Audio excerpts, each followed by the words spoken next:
Hi అండి, welcome to lucky media. మీరు కనుక మన ఛానల్ని ఫస్ట్ టైం చూస్తున్నట్లయితే కనుక మన ఛానల్ సబ్స్క్రైబ్ చేసుకోండి. అంతేకాదు పక్కనే ఉన్న బెల్ ఐకాన్ కూడా యాక్టివేట్ చేసుకోండి. ఫ్రెండ్స్, ఈరోజు చేయూత పెన్షన్స్ గురించి ఒక అప్డేట్ అయితే వచ్చిందండి.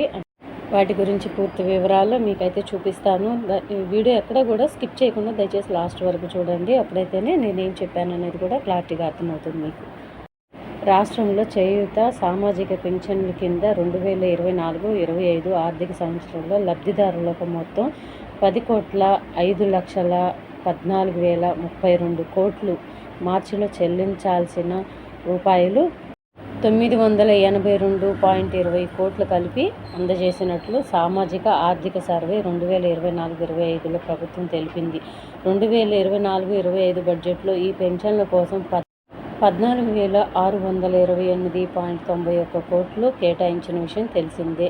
2025-26 వార్షిక బడ్జెట్లో పెన్షన్లకు 14,860 కోట్లు కేటాయించింది. మొత్తం 11 కేటగిరీల్లో 42,51,341 మందికి పింఛన్లు అందజేస్తున్నారు. వీరిలో దివ్యాంగులకు నెలకు 4,016 చొప్పున, వృద్ధులు, వితంతులు, ఇతర కేటగిరీల వారికి 2,016 చొప్పున ఇస్తున్నారు. అయితే కాంగ్రెస్ ఎన్నికల హామీ ప్రకారం వృద్ధులు, ఇతర కేటగిరీల పింఛన్లను 2016 నుంచి 4,000కు, దివ్యాంగులకు 4,000 నుంచి 6,000కు పెంపుదల ఎప్పటి నుంచి అమల్లోకి వస్తుందనే దానిపై స్పష్టత కొరవడింది. ఈ హామీని అమలు చేయాలంటే ఏడాదికి 23,000 కోట్ల వరకు బడ్జెట్ పెరుగుతుందని అధికారులు అంచనా వేశారు.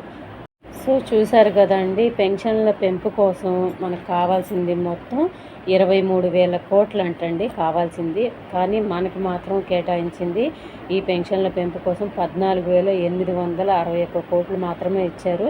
మరి ఇవి ఎలా అడ్జస్ట్ చేస్తారు అనేది కూడా అర్థం కావట్లేదు. మరి పెన్షన్ల పెంపు ఎప్పటి నుంచి చేస్తారు అనేది కూడా అర్థం కావట్లేదు.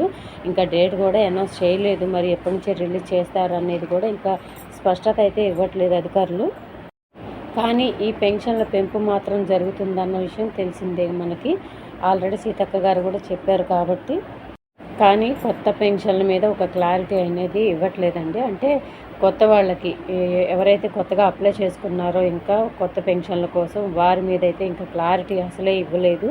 అంటే వాళ్ళకి ఈ సంవత్సరం బడ్జెట్లో కూడా ఇక లేనట్లేనండి. ఎందుకంటే వాటి మీద ఇంకా బడ్జెట్ అనేది కేటాయించలేదు. కానీ ఈ పాత వాళ్ళకి మాత్రం పెంచుతామంటున్నారు. మరి ఈ 14,861 కోట్లు ఎట్లా అడ్జస్ట్ చేస్తారనేది ముందు చూడాలి.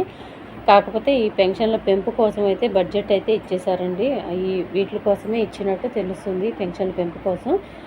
సో ఈ పెన్షన్ల మీద ఎటువంటి లేటెస్ట్ అప్డేట్ వచ్చినా మీకు తప్పకుండా పిన్ టు పిన్ అందిస్తూనే ఉంటానండి. తప్పకుండా మన ఛానల్ సబ్స్క్రైబ్ చేసుకొని గంట సింబల్ అలారం పెట్టుకుంటే మేము పెట్టే ప్రతి ఒక్క వీడియో మీకు నోటిఫికేషన్ ద్వారా వస్తుంది. ఈ పెన్షన్ల మీదే కావచ్చు, ఇంకా ఏదైనా మిగతా పథకాల గురించి కావచ్చు, ఏదైనా లేటెస్ట్ అప్డేట్ వస్తే తప్పకుండా మీకు అందిస్తూనే ఉంటాను. Thank you.